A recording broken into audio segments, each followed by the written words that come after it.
People that use fiat currency as a store of value, we call them poor. We call them poor. People that use fiat currency, we call them poor. We call them poor. We call them poor. We call them poor.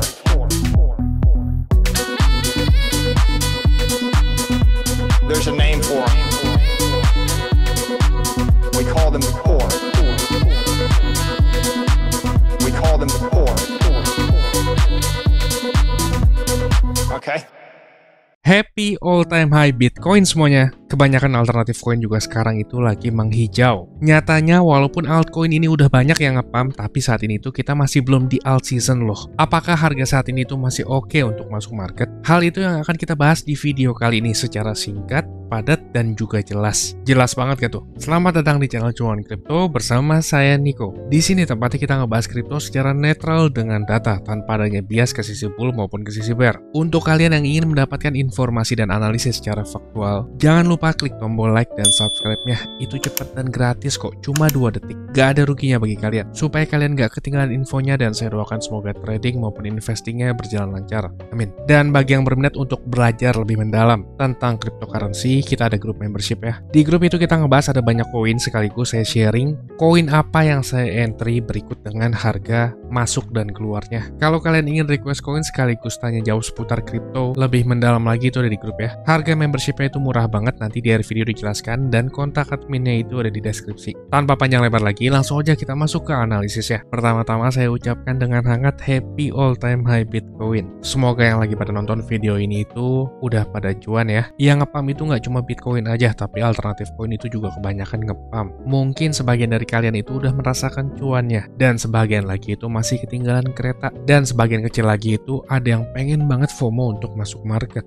Video ini dikhususkan untuk yang belum punya koin ya, atau yang ingin FOMO masuk market. Sebelum kalian FOMO, saya bisa membantu menjabarkan beberapa hal. Yang pertama yaitu Fear and Greed Index. Sentimen Fear and Greed Index di kripto pada saat ini itu udah memasuki extreme greed. Ketika di fase ini itu kebanyakan orang sedang euforia portfolionya naik. Di fase ini juga kebanyakan orang itu keserakahannya jauh lebih besar daripada akal sehatnya. Kalian yang sering masuk market secara FOMO, seenggaknya itu pernah yang ngalamin ketika dibeli turun tapi pas dijual itu naik. Hal tersebut ada kaitannya dengan psychology of a market cycle. Biasanya ketika banyak orang itu udah mulai euforia, gak lama ada koreksi di market. Lalu ketika kebanyakan orang itu udah panik dan ketakutan, market itu justru naik. Hal ini bisa terjadi karena kebanyakan mayoritas orang itu masuk market berdasarkan perasaan, bukan berdasarkan analisa dan juga akal sehat. Hal seperti ini itu selama ratusan tahun selalu berulang. Manusia itu memang punya salah satu kecenderungan yang buruk, yaitu mengejar sesuatu yang berkilauan. Contohnya itu seperti ini. Kebanyakan mayoritas orang itu FOMO-nya nanti setelah udah mencapai 100.000.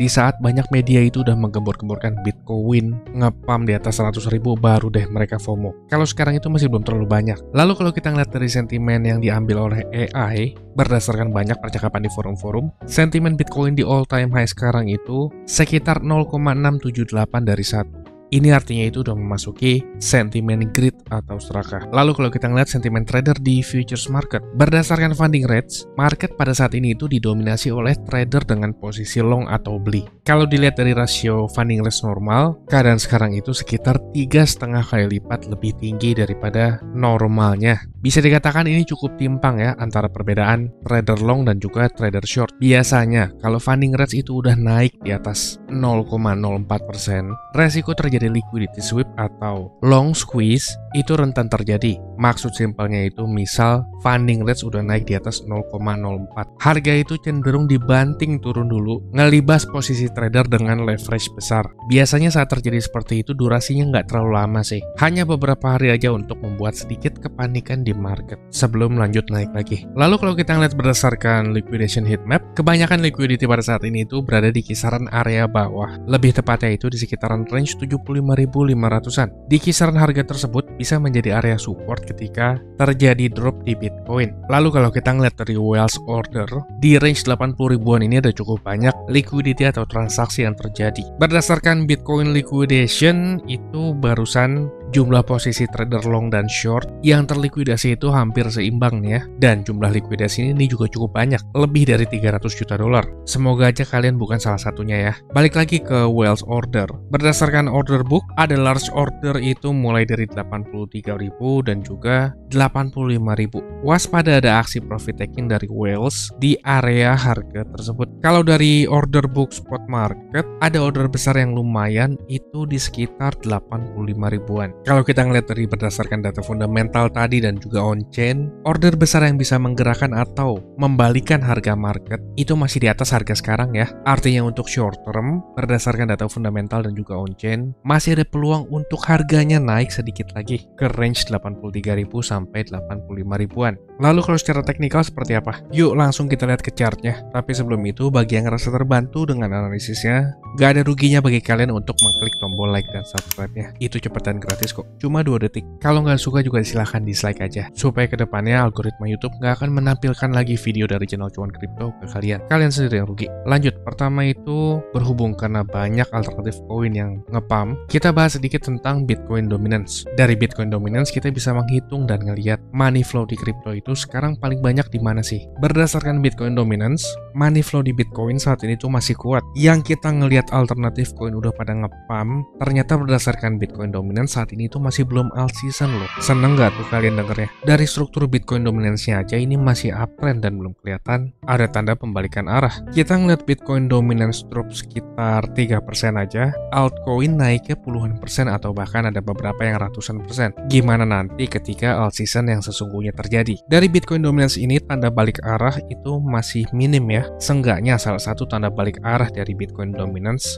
itu terjadi perlemahan atau drop di bawah 58,3%. Kalau ada drop membuat lower low baru, itu merupakan tanda awal alt season yang lebih besar berpotensi segera terjadi. Untuk saat ini masih belum official alt season ya, dan ini merupakan kabar bagus bagi kalian yang ketinggalan kereta, gak sempat beli duluan. Lalu selanjutnya kita ngeliat dari USDT dominance. Di USDT dominance ini kita ngeliat support trendline uptrendnya ini udah di breakdown dan mulai menuju ke fase koreksi. USDT dominance turun ini artinya mayoritas orang dan juga whales itu ngedam USDT dan mereka masuk di koin. Semakin turun USDT dominance, itu semakin bagus untuk kripto. Artinya itu makin banyak juga uang yang masuk ke suatu koin dibandingkan di holding ke stable coin. Hanya saja perlu diperhatikan sedikit, saat ini USDT dominance itu udah memasuki fase oversold dan biasanya ketika udah masuk ke fase oversold, beberapa hari setelahnya itu ada pantulan naik. Ada pantulan naik di USDT dominance artinya sebagian orang udah take profit ya.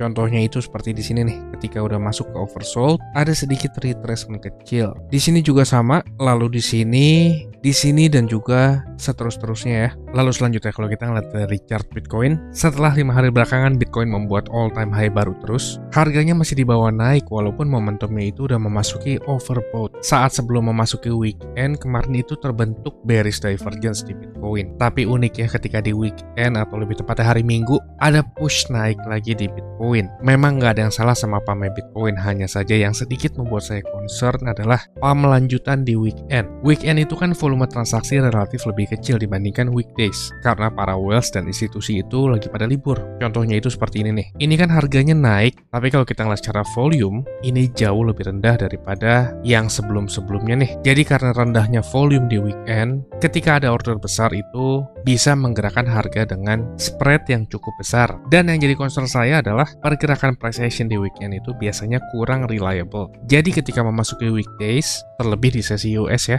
hari Senin malam waktu Indonesianya, harga itu bisa terkoreksi seperti sebelum closing di minggu sebelumnya. Makanya kalau kita ngeliat dari chart Bitcoin institusi, di sini itu ada gap kosong. Artinya ini ada perbedaan harga antara weekly closing dan weekly openingnya. Lalu ada teori di luar sana juga yang mengatakan ketika ada gap kosong, itu akan menimbulkan imbalance area. Dan imbalance area tersebut menjadi daya tarik untuk divisit kembali. Yang kita lihat di sini itu di sekitaran range 77.800-an. Hanya saja untuk masalah gap ini, nggak semua gap itu itu harus terisi ya, karena gap itu juga ada jenisnya, ada gap naik dan juga gap turun. Misal gap naik ini ke fill balik lagi nih ke area yang sebelum pumpnya, ini hampir 5%-an, itu lumayan juga ya. Kalau Bitcoin dominance masih tinggi dan Bitcoinnya itu drop, alternatif coin itu bisa ketarik turun juga. Masukkan hal ini dalam pertimbangan kalau kalian mau FOMO ya. Lalu berdasarkan teknikal lagi, kalau kita ngelihat secara elite wave, di sini saya ngeliat lagi pembentukan akhir wave 3 nih. Gak ada manusia yang tahu pasti harga itu akan berhenti di mana. Hanya saja berdasarkan statistik dan probability, kita ngelihat nih wave 3 itu probability terbesar berhentinya di range 161,8 sampai 175%. Kalau kita ngitung berdasarkan Fibonacci, ending wave 3 itu bisa terextend sampai range 86 ke 89 ribuan. Memang ada possibility itu berakhir di kisaran 81 ribuan ini, tapi persentasenya ini kecil ya, hanya sekitar 15%. Dimanapun short term topnya, yang terpenting itu kan market bergerak dalam struktur, dan market sangat menghargai itu. Jadi ketika nanti mulai ada kelihatan tanda-tanda short term top, pullback-nya itu bisa dimanfaatkan menjadi peluang untuk masuk market. Nggak ada yang namanya ketinggalan di masuk market loh ya. Market itu nggak bergerak hanya satu arah aja. Dari titik sini ke titik sini aja, itu udah prosesnya. Naik, turun, naik, turun, naik, turun, naik. Bukan hanya dari satu candle besar seperti ini. Simpelnya seperti itu ya. Untuk entry koin-koinnya di harga berapa, dan di koin apa aja, itu tersedia di grup ya. Contoh-contoh entry-nya itu di video private member seperti ini ya. Kayak entry Bitcoin, terakhir itu udah tambahan entry di 68.300. Lalu follow up-nya ini udah kena hit sebelum Bitcoin-nya lanjut rally seperti sekarang. Koin-koin lain itu juga ada, seperti Ethereum, Chainlink, XRP, Solana juga profitnya ini cukup bagus ya. Kalau kalian tertarik masuk ke grup, ini nggak cuma tentang sharing entry aja ya. Kita belajar tentang market, baik itu dari fundamental, technical, dan juga psychological market ya. Kalian mau request koin dan juga tanya jawab, itu juga bisa. Ini merupakan grup berbayar ya, tapi murah banget. Nggak sebanding sama aset kalian dan juga edukasi yang didapat. Kontak admin yang ada di deskripsi, dan cara untuk joinnya, kalian bisa lanjut tonton klip video berikut ini. Saya tunggu di grup ya, dan sampai ketemu di update selanjutnya. Salam cuan. Saya mau kasih tahu juga, Cuan Kripto ini ada grup Telegram, dan juga udah cukup banyak juga aktif membernya. Keuntungan yang didapat yaitu teman-teman sekalian waktunya efisien, nggak pusing buat analisa chart, apalagi yang belum ngerti. Yang kedua, update terdepan, karena saya lebih sering update dan aktif di grup tersebut ya. Yang ketiga, teman-teman sekalian dikasih tahu kapan waktu terbaik untuk beli koin, dan itu biasanya barengan saat saya juga beli koin. Yang keempat, ada diskusi grup chat buat ngobrol sesama member, saling kenal dan tanya jawab. Dan yang terakhir, teman-teman bisa request koin untuk dianalisa. Ini grupnya nggak gratis ya teman-teman, tapi tenang, harganya murah kok, yaitu Rp199.000. Tapi tunggu dulu karena diskon buat teman-teman sekalian, jadi Rp99.000 doang. Atau kalau dihitung, itu sama aja kayak Rp3.300 per hari. Ini biaya per bulan ya teman-teman. Rp3.300 tuh murah banget ya, harganya sama kayak parkir di pinggir jalan, tapi kalian bisa dapat manfaat yang cukup banyak dari grup ini. Ini harga promo ya teman-teman, cuma buat 100 pendaftar pertama. So jangan sampai ketinggalan ya, karena tinggal sedikit banget slotnya. Teman-teman bisa ngelihat sendiri ada 92 member aktif, dan saya kebanyakan lebih aktif di grup ini. Dan juga setiap ada peluang, saya selalu kasih tahu ke grup ini kapan untuk entry-nya. Bisa lihat di sini ada 3 video yang di unlisted dari YouTube, karena ini khusus untuk member dari grup tersebut. Kalau kalian berminat, saya akan kasih link Telegram di kolom deskripsi. Kalian tinggal chat, saya berminat gabung. Ditunggu di grup ya. Capek kan beli pas lagi tinggi, jual pas lagi rendah? Ayo, buruan gabung grup ya. Saya pamit dulu, salam. Cuan kripto, cuan terus.